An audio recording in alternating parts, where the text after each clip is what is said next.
Salut, c'est Marjorie. Bienvenue dans mes lectures.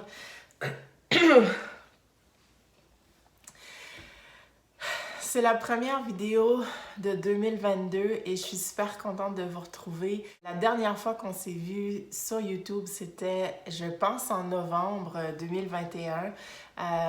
Sinon, on s'est peut-être croisé sur Instagram si vous me suivez sur cette plateforme-là. Sinon, n'hésitez pas à le faire. Je poste assez régulièrement puis ça permet des échanges plus fréquents.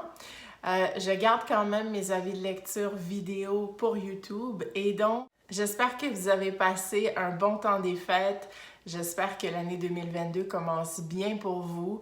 De notre côté, ça n'a pas été de tout repos. D'ailleurs, la maladie du siècle est venue frapper à notre porte 2 fois plutôt qu'une. Alors c'est avec ma gorge encore un peu endolorie que je vous tourne la vidéo. Par contre, j'ai une tasse de délicieux thé au gingembre préparé par une amie. D'ailleurs, Isabelle, si tu passes par là, merci encore. C'était d'un tel réconfort de trouver du thé chaud au pas de ma porte.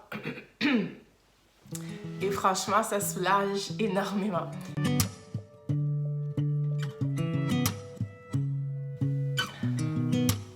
Alors, j'ai pensé me remettre tranquillement dans le bain avec YouTube et avec vous en commençant par un tag, et pas n'importe lequel, le tag de début d'année. Alors, j'en ai mixé 2, le gingembre pique. Alors, j'ai mixé le New Year's Resolutions Book Tag avec celui du New Year's Book Tag. C'est créé par Bookables, une booktubeuse que j'adore suivre sur YouTube et sur Instagram. Je vous laisse de toute manière le lien vers la vidéo originale en barre d'infos. Donc c'est parti. J'ai mon petit cahier ici pour me référer. Alors question numéro 1, un auteur que tu aimerais lire et que tu n'as encore jamais lu.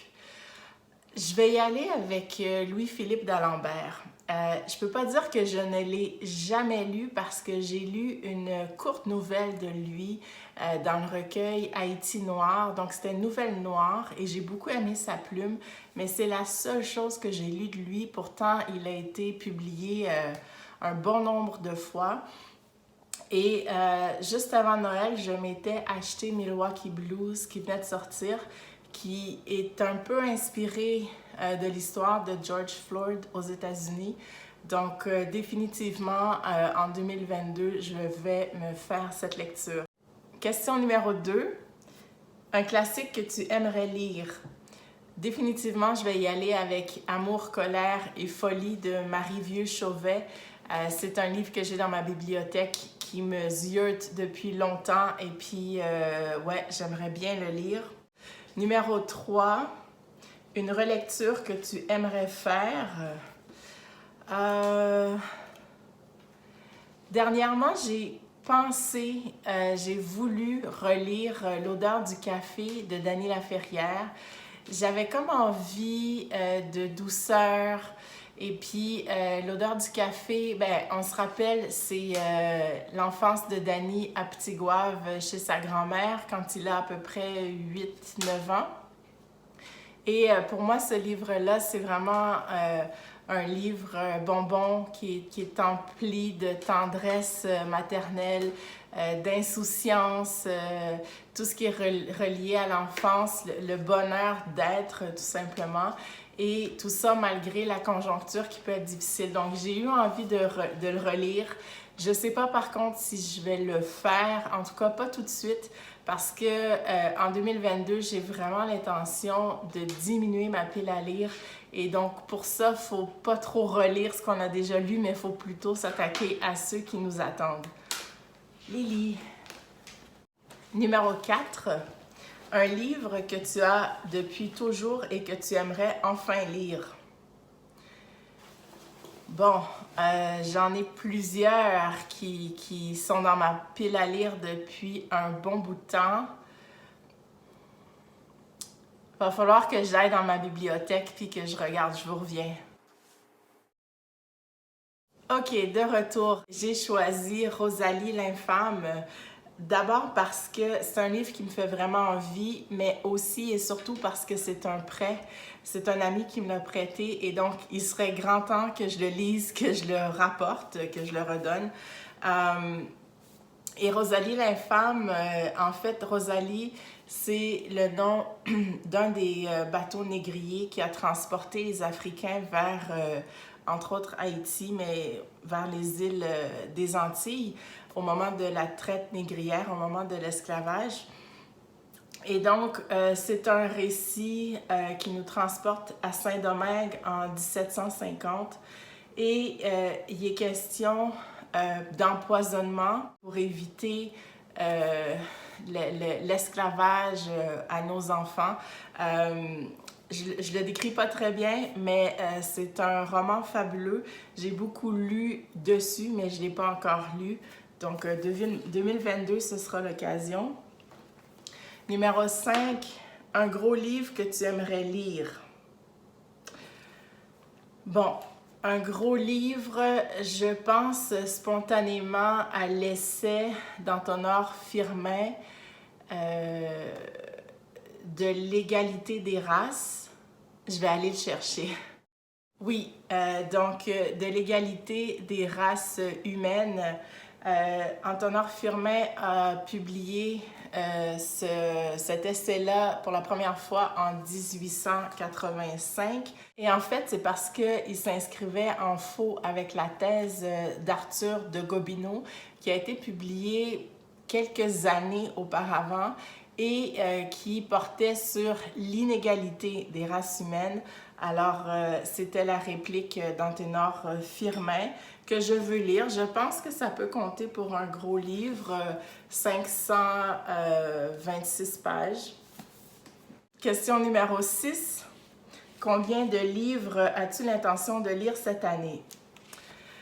Autant de livres que j'en aurais envie, autant de livres que je pourrais lire.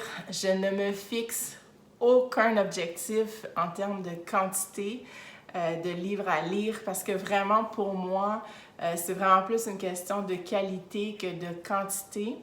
Et ça peut être contre-intuitif pour une booktubeuse parce que la plupart des booktubers aiment pouvoir mesurer leur avancée, tout ça, calculer le nombre de livres lus, le nombre de pages lues. Moi, je ne suis pas là, en fait. Je ne peux pas rentrer des données comme ça dans ma passion, sinon ce sera plus vraiment par plaisir, ça va devenir un peu une compétition avec moi-même et j'en ai pas envie. Donc, chose certaine, il y a des livres que je souhaite lire, mais je ne me fixe pas un nombre minimal.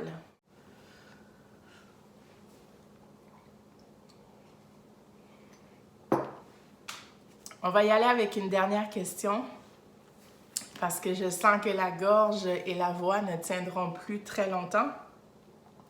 5 livres que tu n'as pas pu lire en 2021 et que tu veux lire en 2022.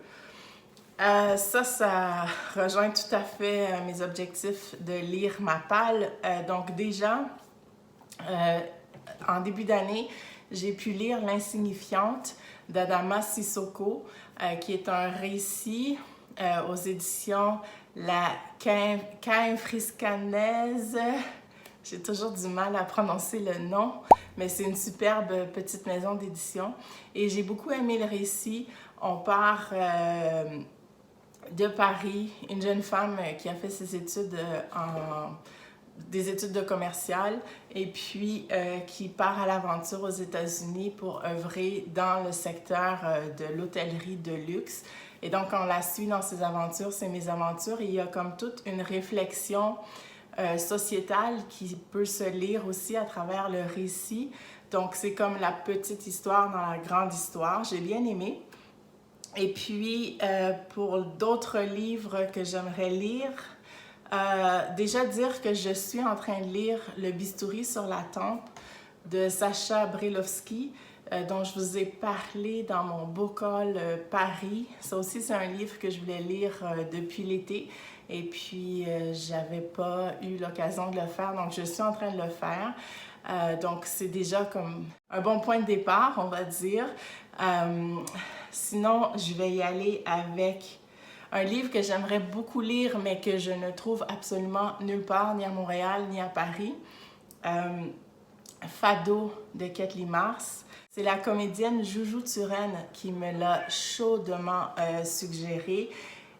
Et malheureusement, je ne le trouve absolument nulle part. Si jamais vous savez où je peux emprunter, louer ou acheter une copie, faites-le moi savoir. Vraiment, je suis à la recherche.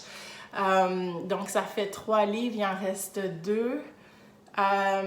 J'aimerais lire du Gary Victor, peut-être Le sang et la mer, parce que je pense que je n'ai lu aucun livre de Gary Victor en 2021. Et puis, Franck Étienne. Franck Étienne, j'ai jamais terminé une œuvre complète, un livre complet de Franck Étienne. Donc, je pense que 2022, ce serait une bonne année pour faire ça. Et puis, je vous dis, restez à l'affût sur la chaîne. J'ai l'intention de diversifier mes lectures, donc y aller plus dans du jeunesse, plus de classiques, pour vraiment vous présenter un éventail de livres haïtiens et qu'on puisse échanger autour de ça. Et puis, il ne me reste plus qu'à vous dire de prendre soin de vous et à très bientôt dans une prochaine vidéo. Ciao!